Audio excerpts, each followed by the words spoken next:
program, welcome you all at the launch of a much-awaited book, The Rise of Namo and New India, written by Shri Ramesh Chandra Tiwari. Now, I would like to introduce our prestigious guest for the evening.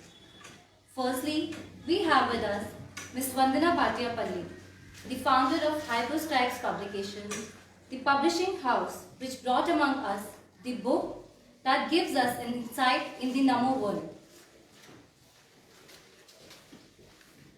Now, I would like to acknowledge and welcome the chief guest of the evening, Shri Kavindra Gupta ji. Well, he doesn't need any introduction. Rather, his name speaks in itself. Being a former Deputy Chief Minister of Jammu and Kashmir Autonomous State, he has also been the Mayor and Speaker of J&K Legislative Assembly. Now, I would like to ask Ms. Vandana to please felicitate him. Ma'am, please.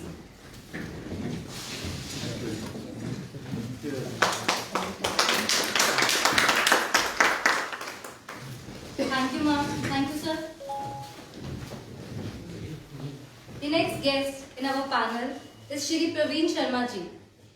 He is an educationist and a former chairman of Citizen Cooperative Bank. He is running a prestigious institution for the IAS-KS aspirants for the last 20 years by the name of SR College of Competitions. This is how he is guiding the aspiring youth. Ma'am, may I request you to please welcome him?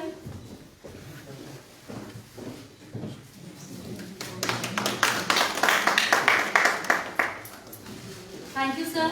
Thank you, ma'am.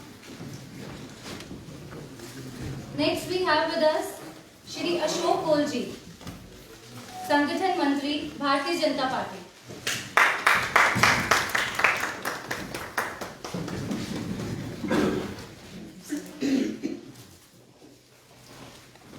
Sardar Virendrajit Singh ji, Senior Leader BJP.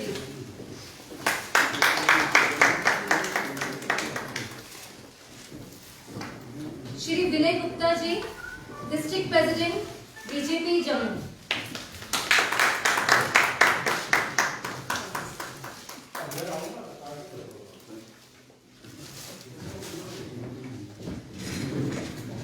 Thank you, everyone.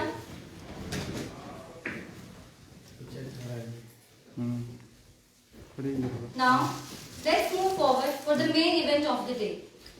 I would request all the panelists to please come forward and launch the book. Are you the uncle?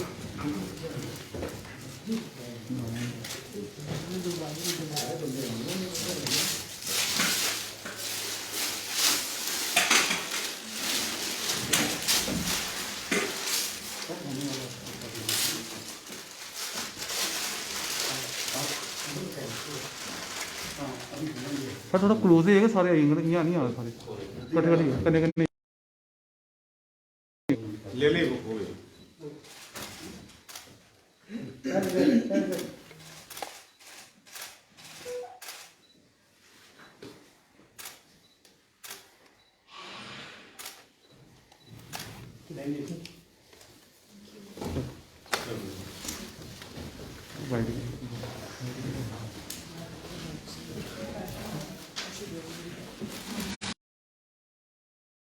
Please, thank you. On behalf of Hyperstrikes Publication, I welcome all respected panelists and all the esteemed audience who have spared time to attend this evening with us.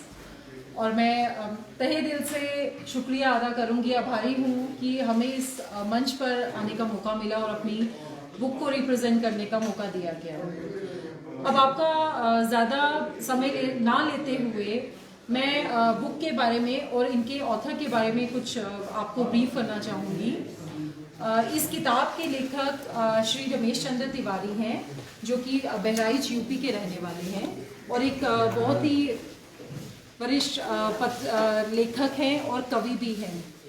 इनकी ज़्यादातर ये all India radio Lucknow में इनका प्रसारण, इनके लेखक प्रसारित होते हैं। The rise of NaMo and new India, इस किताब के विमोचन के लिए हम यहाँ सब आज इकट्ठा हुए हैं और कुछ शब्दों में मैं आपको इस किताब के बारे में बताऊंगी। ये किताब एक आम आदमी की विचारधारा पर आधारित पुस्तक है। इसमें प्रधानमंत्री मोदी जी के असाधारण जीवन चरित्र के साथ उनके पिछले 8 वर्षों के राजनीतिक यात्रा का वर्णन प्रोज और पोइट्री की फॉर्म में किया गया है। 2014 के चुनाव के दौरान देश में एक नई जनधारणा का निर्माण हुआ था। इस पुस्तक में उस जनधारणा को ज्यों का त्यों प्रस्तुत किया गया है।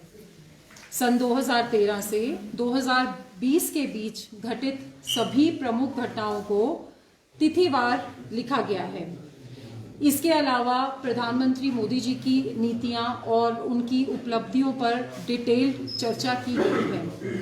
इस पुस्तक में 4 महापुरुष जैसे सरदार वल्लभ भाई पटेल, बाबा साहब अम्बेडकर, अटल बिहारी वाजपेयी और APJ अब्दुल कलाम जी की याद में भावात्मक कविताएं लिखी गई हैं। इसके अलावा कोरोना महामारी, राम मंदिर भूमि पूजन, भारत चीन बॉर्डर पर तनाव, नई शिक्षा नीति और कृषि सुधार कानून के भी डिटेल्ड एनालिसिस किया गया है।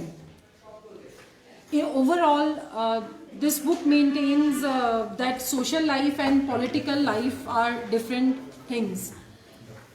सभी पार्टियां समर्थक बनाती हैं, लेकिन मोदी जी ने भक्त बनाए हैं क्योंकि उनकी सोच और काम करने का तरीका पूरी दुनिया में सम्मान पा चुका है।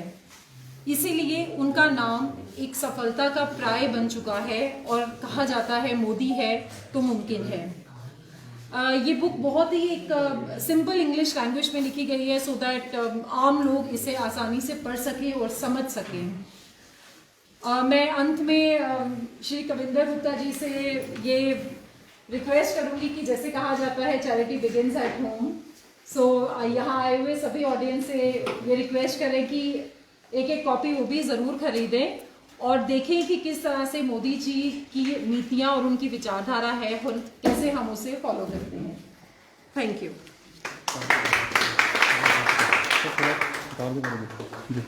Thank you, ma'am, for giving us an overview of the book. आज किताब नाची बोलो।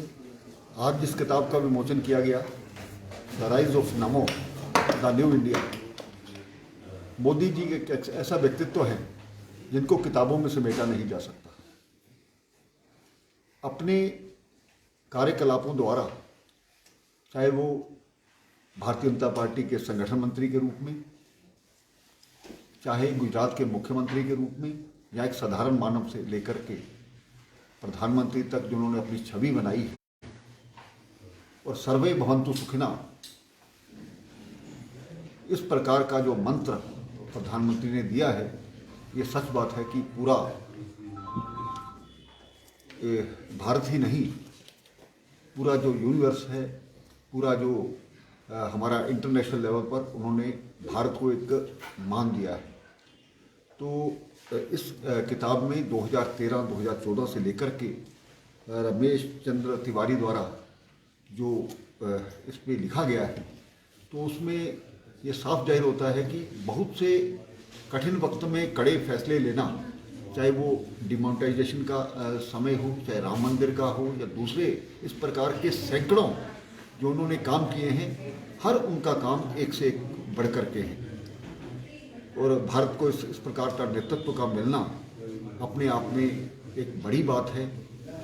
इस प्रकार से लगता है कि भारत की छवि जो पिछले 1000 साल से कभी गुलामों की तरह कहा जाता था, कभी दूसरों तरीके से देखा जाता था, भारत को गरीब देश कहा जाता था, लेकिन समय के चलते चलते जिस प्रकार लास्ट में कोरोना वैक्सीन तक हम पहुँचे हैं, तो इससे साफ जाहिर होता है वो केवल एक व्यक्ति के लिए नहीं सोचते, कि देश के लिए नहीं सोचते, पूरी मानव जाति के लिए सोचते हैं।